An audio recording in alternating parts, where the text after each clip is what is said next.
Boa noite.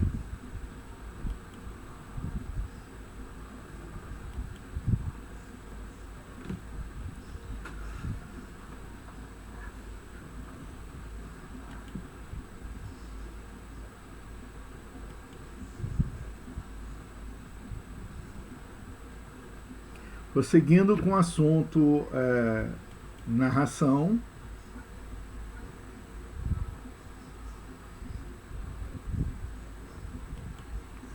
vamos ver hoje características e elementos do texto narrativo.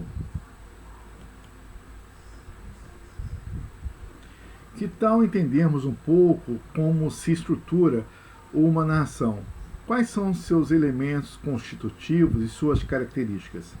Apresentamos um exemplo de texto narrativo e algumas questões como desafio para que possamos definir os elementos que caracterizam esse tipo de texto.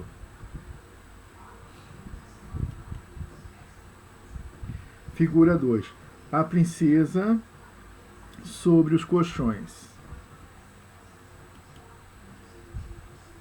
A Princesa e a Ervilha, de Hans Christian Andersen. Era uma vez um príncipe que queria casar com uma princesa, mas tinha de ser uma princesa verdadeira. Por isso, foi viajar pelo mundo afora para encontrar uma. Viu muitas princesas, mas nunca tinha certeza de serem genuínas.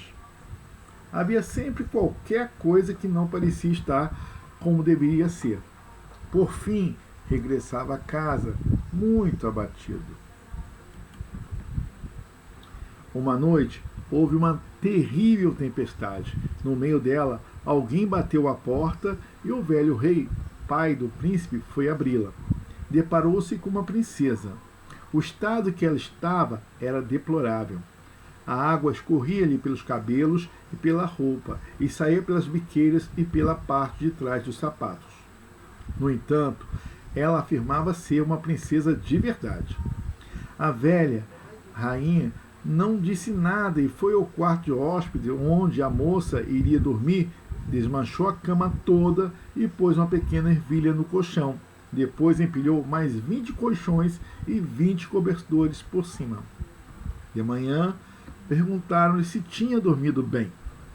A princesa respondeu que não havia pregado o olho a noite toda, pois tinha sentido algo na cama que a incomodava profundamente e que deixara manchas roxas em sua pele. Então, ficaram com a certeza de terem encontrado uma princesa verdadeira, pois ela tinha sentido a ervilha através de 20 cobertores e 20 colchões. Só uma princesa verdadeira podia ser tão sensível. Então o príncipe casou com ela e a ervilha foi para o museu. Saiba mais. Hans Christian Andersen nasceu em Odense, Dinamarca, em 2 de abril de 1805 e faleceu em 4 de agosto de 1875. Ele foi um importante escritor de histórias infantis, os famosos contos de fadas. Era filho de sapateiro e teve uma infância muito pobre, mas apesar disso, sempre teve contato com histórias que lhe eram contadas e encenadas pelo seu pai. Apesar de todas as dificuldades por que passou na vida, tornou-se um escritor famoso e seus textos ultrapassam os séculos e ainda hoje encantam crianças e adultos. Entre os seus contos destacam-se O Patinho Feio, A Caixinha de Surpresas, O Soldadinho de Chumbo, A Princesa Ervilha, A Pequena Sereia, A Vendedora de Fósforos, A Roupa Nova do Rei, Os Sapatinhos Vermelhos, dentre outros. Você deve ter percebido que as questões já apresentam pistas sobre que elementos fazem parte da narração. O fato, gerador, desencadeador da história, personagens, narrador, enredo, a sequência de fatos e ações que formam a história em si, o tempo, ou seja, a ordenação em que as ações são contadas e quando, e o lugar, isto é, o espaço-ambiente onde ocorre a história. No texto analisado, o autor Hans Christian Andersen, através de um narrador que não se identifica no texto, conta a história de um príncipe que procurava incessantemente por uma princesa para se casar.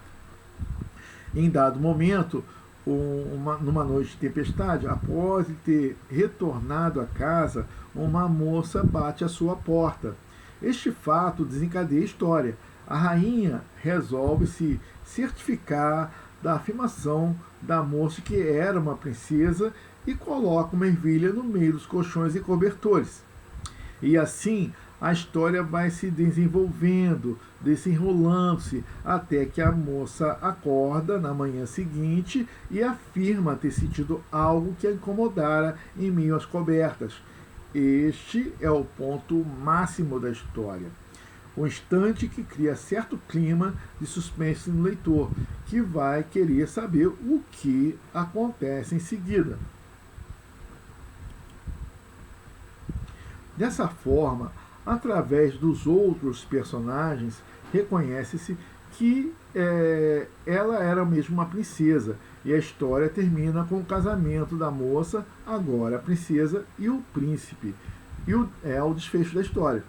A história acontece num tempo distante, no lugar onde havia reis, príncipes e princesas, próximo à natureza.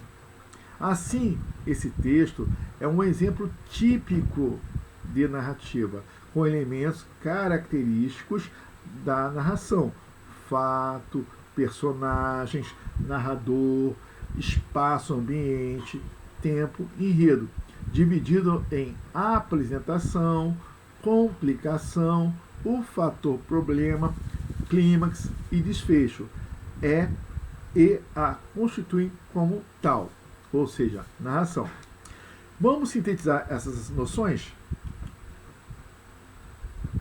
Fato gerador desencadeador da história. A narração pressupõe sempre a existência de um fato, gerador, desencadeador, para uma sequência de ações que se estruturam a partir de uma organização lógico-temporal.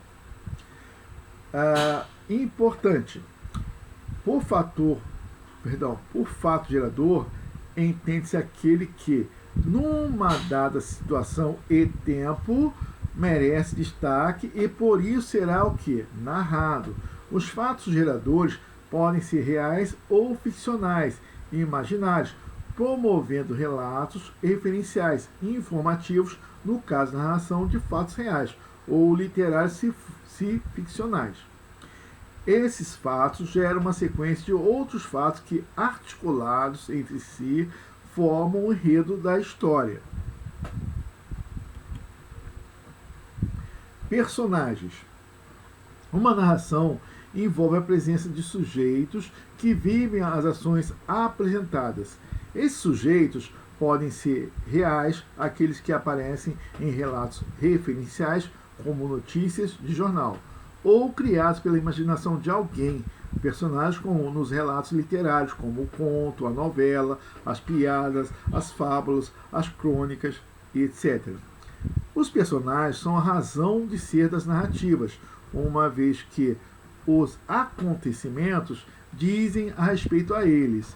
Qualquer ser, inclusive os imaginários ou outro elemento, podem se transformar em personagem. Importante! Chamamos um personagem de protagonista quando é o principal da narrativa, e de secundário quando dá suporte aos eventos que giram em torno dos personagens principais. O antagonista é o personagem que se opõe ao principal. Então, o personagem secundário pode ser aquele que dá suporte ao protagonista ou também ao antagonista. Ok, gente? Prosseguindo. Tempo e espaço da narrativa. Nas narrativas, a indicação de tempo e espaço é imprescindível, mesmo que de forma implícita, percebida apenas na medida que se lê ou se ouve a história, pois estes elementos estão nas ações narradas que se transformam em relato. A narrativa obrigatoriamente insere-se num tempo, uma vez que acontecimentos surgem numa sequência temporal, isto é, a sequência que os fatos são narrados, um após o outro. A duração de uma narrativa pode variar, conforme a espécie de gênero e outras características da história. Nos causos, piadas e anedotas, os acontecimentos duram minutos, às vezes até menos. São, portanto, narrativas menores, em narrativas que se focalizam uma ou várias gerações de uma pessoa ou grupo social, ou as etapas de um casamento, por exemplo. O tempo decorrido pode ser bem longo, dando origem a narrativas longas, como nos romances. Narrador e foco narrativo. Um relato sempre envolve a presença de um autor, que não pode ser confundido com o narrador.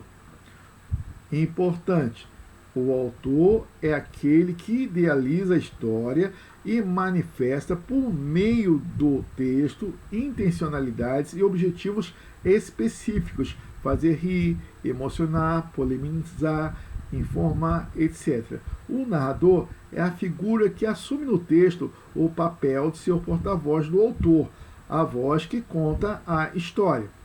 O narrador pode ser um personagem que vive a história ou a assiste, ou alguém que se coloca como se estivesse do lado de fora da história e observa tudo o que acontece. Narrador é o responsável pela história. Para nos apresentá-la, ele escolhe um ângulo, ou seja, um ponto de vista de onde ele nos conta os fatos.